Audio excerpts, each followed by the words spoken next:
नमस्कार मंडळी, तुमचं पुन्हा एकदा स्वागत आहे माझ्या एका नवीन व्हिडिओमध्ये। आजचा जो व्हिडिओ आहे जो बोरिवली वेस्ट आणि ईस्टचे जे गणपतीचे देखावे आहेत ते मी या व्हिडिओमध्ये दाखवण्याचा प्रयत्न केला आहे। चला तर मग व्हिडिओला स्टार्ट करूया। सगळ्यात प्रथम आम्ही गेलो आहोत कस्तुरबागला, बोरिवली वेस्टमध्ये आहे ते। तिकडे एक देखावा आहे, तोही तुम्हाला मी आता दाखवते।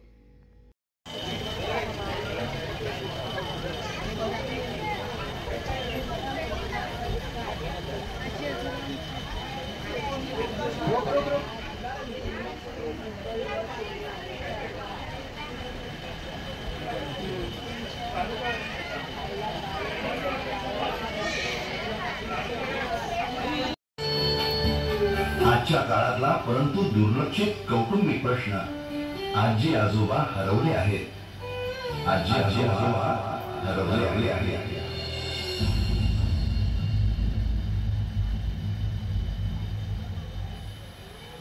मंडळी, मगाशी तुम्ही ऐकलेला अनु आणि आजीचा संभाषणाचा फोन नक्कीच आजीनं कट केला असणार, कारण हा अनुभव अनेक विभक्त कुटुंबातील आजी आजोबांचा आहे।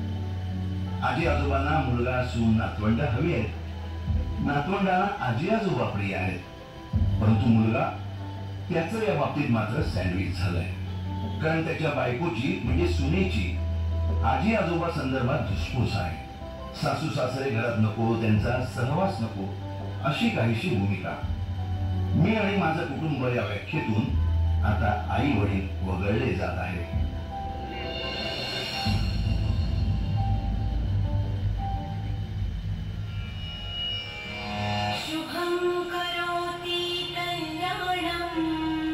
खरं तर आज घराघरात जिथं आजी आजोबा आहेत ते खाण्याचे लाड पुरवणं असो, घरातल्या घरात त्यांच्या बरोबर खेळ खेळणं असो, त्यांना रोज स्कूल बसमध्ये सोडायला जाणं असो, तर कधी मनाविरुद्ध असेल तरी त्यांच्या बरोबर अभ्यासाला बसणं असो, हे बिनउभाट पार पडतं आणि आई बाबांच्या कामाच्या व्यस्त शेड्यूलसाठी ते खूपच उपयुक्त ठरतं।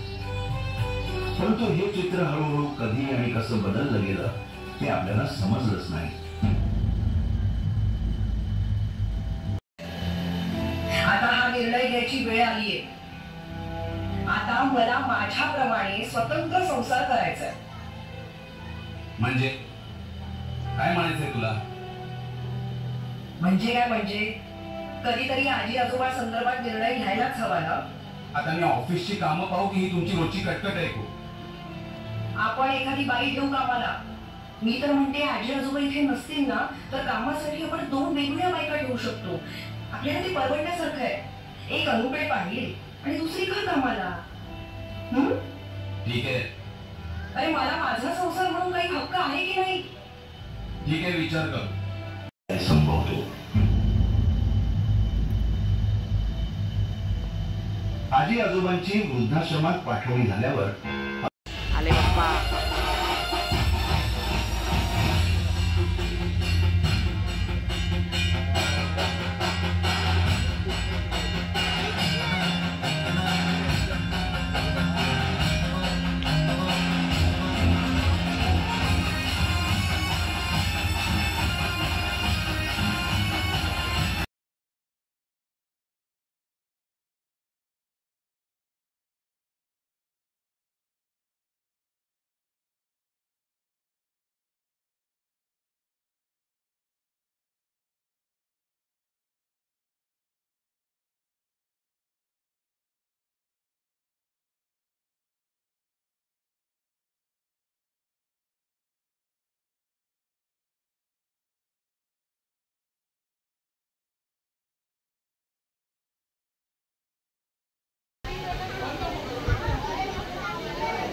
आता आम्ही बोरिवलीतील पश्चिमचा राजा या गणपती बाप्पाचं दर्शन घ्यायला जातो आहे। ते बरोबर आदित्य कॉलेजच्या समोरच आहे, त्यालाही देखावा आहे। मस्त आहे। कुठे आहे? राजू किचन्स हे आहे ना, रेस्टॉरंट, चायनीज सेंटर आहे ना। जी फोर्स मस्त.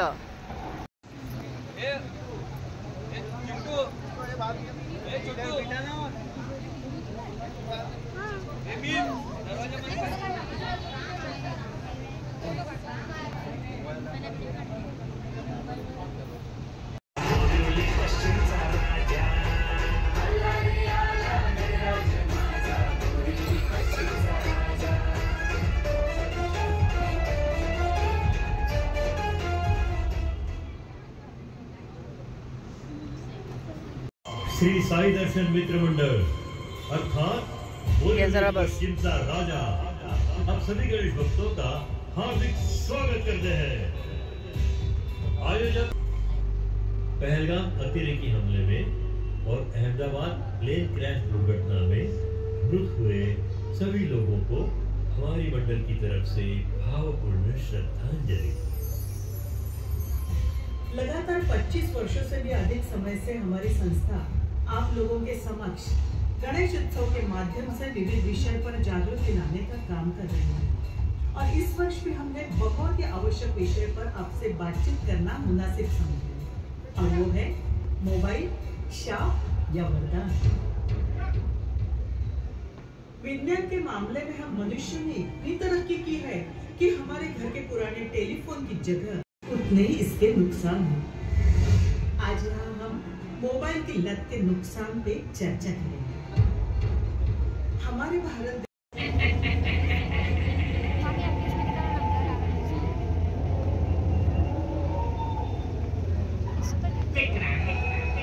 तुम मुझे योगी के पास ले जाने आए हो, पर रास्ता काफी लंबा है. इतना बड़ा रास्ता कटेगा तो कैसे? चलो मैं तुम्हें एक कहानी सुनाता हूँ.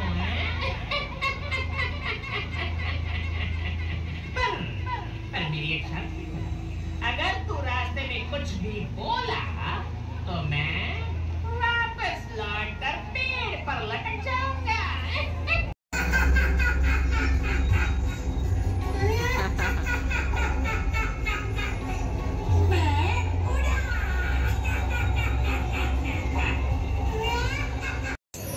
ये ध्यान रखना महत्वपूर्ण है कि स्मार्टफोन की लत मानसिक और शारीरिक स्वास्थ्य, रिश्तों और दैनिक जीवन पर नकारात्मक प्रभाव डाल सकती है. इसलिए संतुलन महत्वपूर्ण है.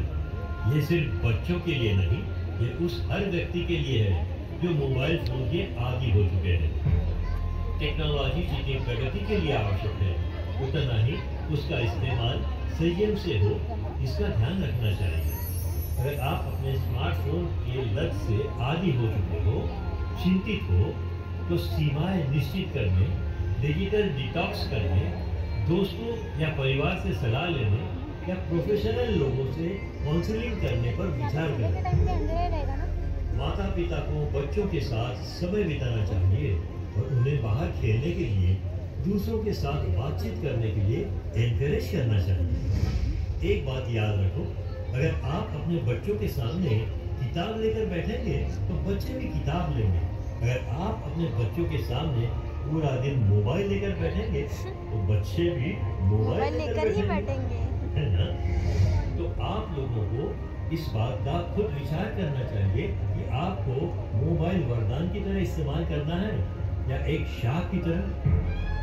तो आइए हम सब मिलके बोरीवली पश्चिम के राजा को विनती करते हैं.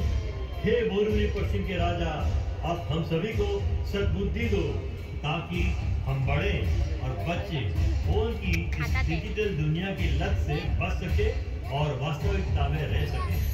हे बोरीवली पश्चिम के राजा विघ्नहर्ता, कृपया हमें दर्शन दो, कृपया हमें दर्शन दो.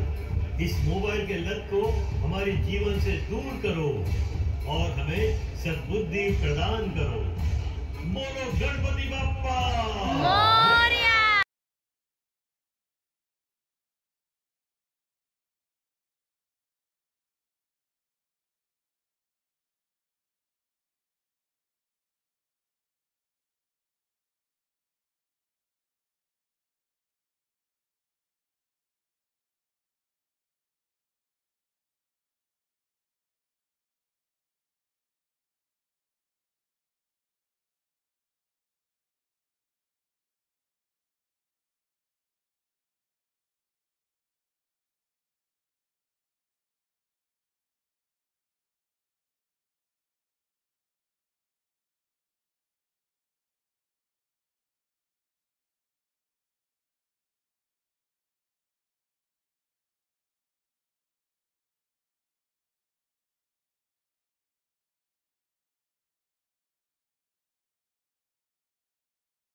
आता आम्ही हरिदासनगरच्या राजाचं दर्शन घ्यायला जात आहोत. ते बरोबर बोरिवली पश्चिमचा राजा आहे त्याच्या जवळच आहे.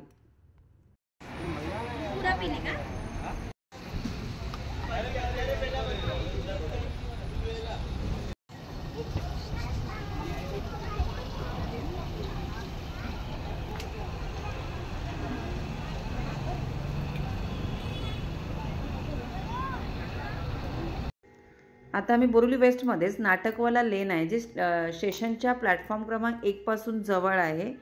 त्या गणपती बाप्पाचं दर्शन घ्यायला आम्ही आता जात आहोत.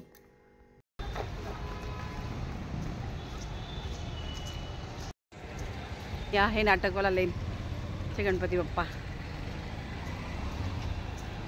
सर्वात गेटच्या आतमध्ये आल्यानंतर सर्वात प्रथम आपल्याला छत्रपती शिवाजी महाराजांचं दर्शन होईल. त्यांची भव्य मूर्ती इथे ठेवण्यात आलेली आहे. इथून आता आपल्याला आतमध्ये जायचं आहे.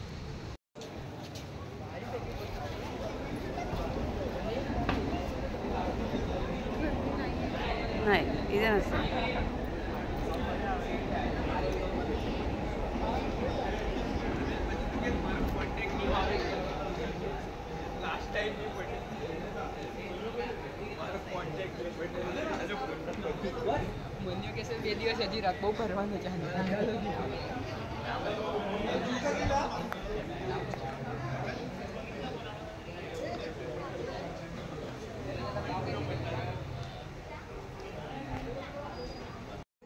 बोरिवली वेस्टचे आम्ही गणपती आता बघितलेले आहेत.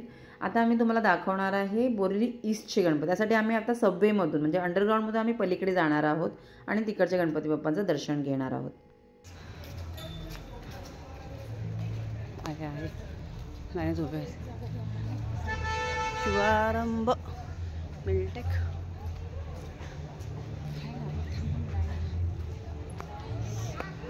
आहे.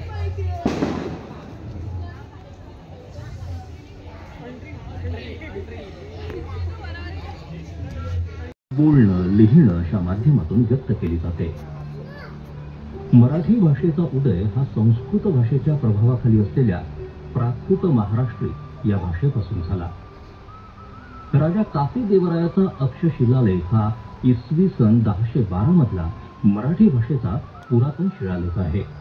पैठणच्या सातवाहन साम्राज्याच्या काळात महाराष्ट्री भाषेचा सर्वप्रथम प्रयोग झाला.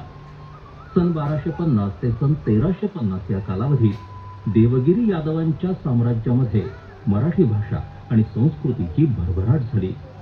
नंतर 1600 ते 1700 या कालखंडात छत्रपती शिवाजी महाराजांच्या काळात मराठी भाषा समृद्ध होऊ लागली. तीच परंपरा 1700 ते 1898 अशी पेशवाईच्या काळापर्यंत सुरू राहिली. मराठी भाषा सहज आणि सोपी करून ती सर्वसामान्यांना कळावी यासाठी संत ज्ञानेश्वरांनी भगवद्गीता संस्कृत श्रीमंत दासबोध ग्रंथ मराठीत लिहिले आहे. शाहिरांनी आपल्या मराठी पोवाड्यातून समाज प्रबोधन केलं. या हुनाजी बाळा, पठ्ठे बापूराव, अमर शेख, अण्णाभाऊ साठे अशी अनेक आघाडीची नावं. संयुक्त महाराष्ट्राची चळवळ ही शाहीर साबळेंसह अनेकांनी धगधगती ठेवली. सावरकरांसारख्या भाषातज्ञानं आपल्या मराठी भाषेला अनेक सुगम नवीन शब्द दिले आणि मराठी भाषा शुद्धीकरणाची चळवळ उभारली. स्वातंत्र्यानंतर भारताच्या 22 अधिकृत भाषांपैकी मराठी एक महत्वाची भाषा आहे. 1965 मध्ये मराठीला राज्यभाषेचा दर्जा मिळाला. मराठी महाराष्ट्राची अधिकृत तर गोव्याची सहअधिकृत भाषा आहे. मराठी मातृभाषा असणाऱ्या लोकसंख्येनुसार मराठी जगातली 10वी तर भारतातली 3री भाषा आहे. मराठी भाषकांचं भारतामध्ये 9 राज्य आणि 4 केंद्रशासित प्रदेशांसह भारताबाहेर फिजी, मॉरिशस, इस्रायल, अमेरिका, संयुक्त अरब अमिरात, दक्षिण आफ्रिका, अगदी Pakistan, Germany, United kingdom, Australia आणि न्यूझीलंड अशा 72 देशांमध्ये वास्तव्य आहे. महाराष्ट्रात स्थळानुसार मराठी भाषा तिच्या बोली बदलत जातात. त्यात मुख्यत्वे अहिराणी, मालवणी, वऱ्हाडी, कोल्हापुरी, मराठवाडी, कोंकणी, कोळी यासह अनेक बोलींचा समावेश आहे. महाराष्ट्रातल्या सर्व विद्यापीठांमध्ये मराठी फक्त बालभारती ही वर्षाला 9 कोटी पुस्तकं छापते. देशातील एकूण ग्रंथांपैकी 25% ग्रंथालय एकट्या महाराष्ट्रात आहे. शब्दकोशाव्यतिरिक्त हा कवी कुसुमाग्रजांचा जन्मदिवस आपण मराठी भाषा गौरव दिवस म्हणून साजरा करतो.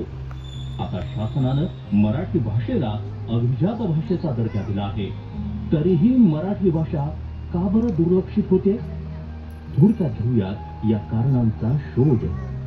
1. इंग्रजी भाषेचं वाढतं महत्त्व.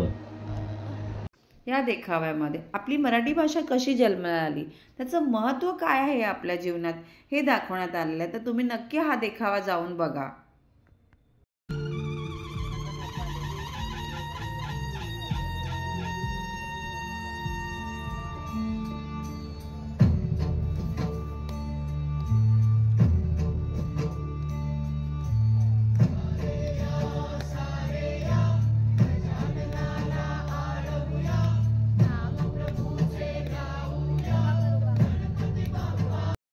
आता आम्ही जात आहोत डोंगरीचा राजा बघायला.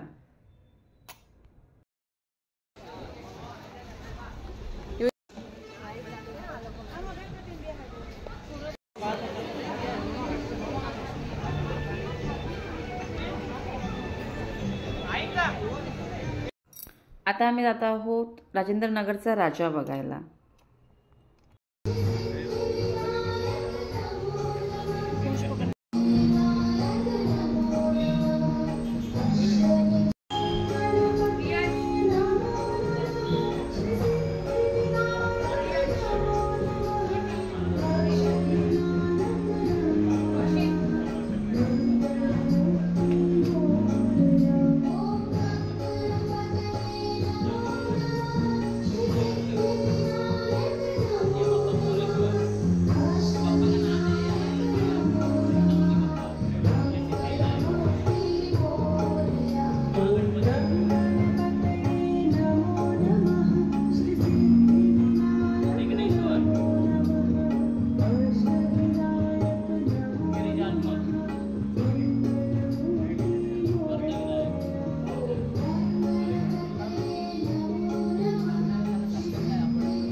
आता आम्ही आलो आहोत बोरिवलीतील उपनगरचा राजा बघायला. बोरिवली ईस्टलाच आहे, हे टाटा पॉवरच्या जवळ आहे.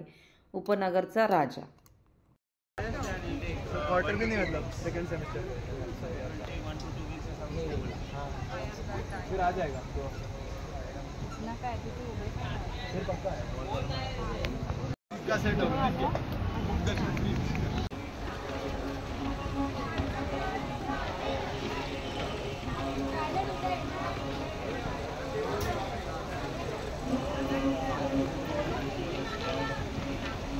खाली बघा, खाली बघा. इतने बड़ा गणपति के ऊपर कैसे चला गया? गाड़ी असते ती.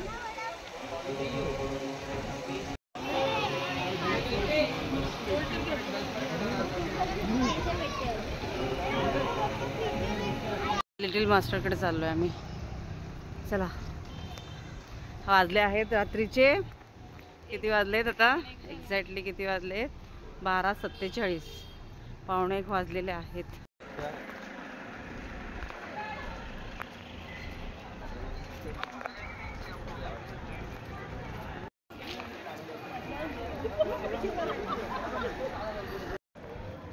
खाली उतरायला लागतं इथे.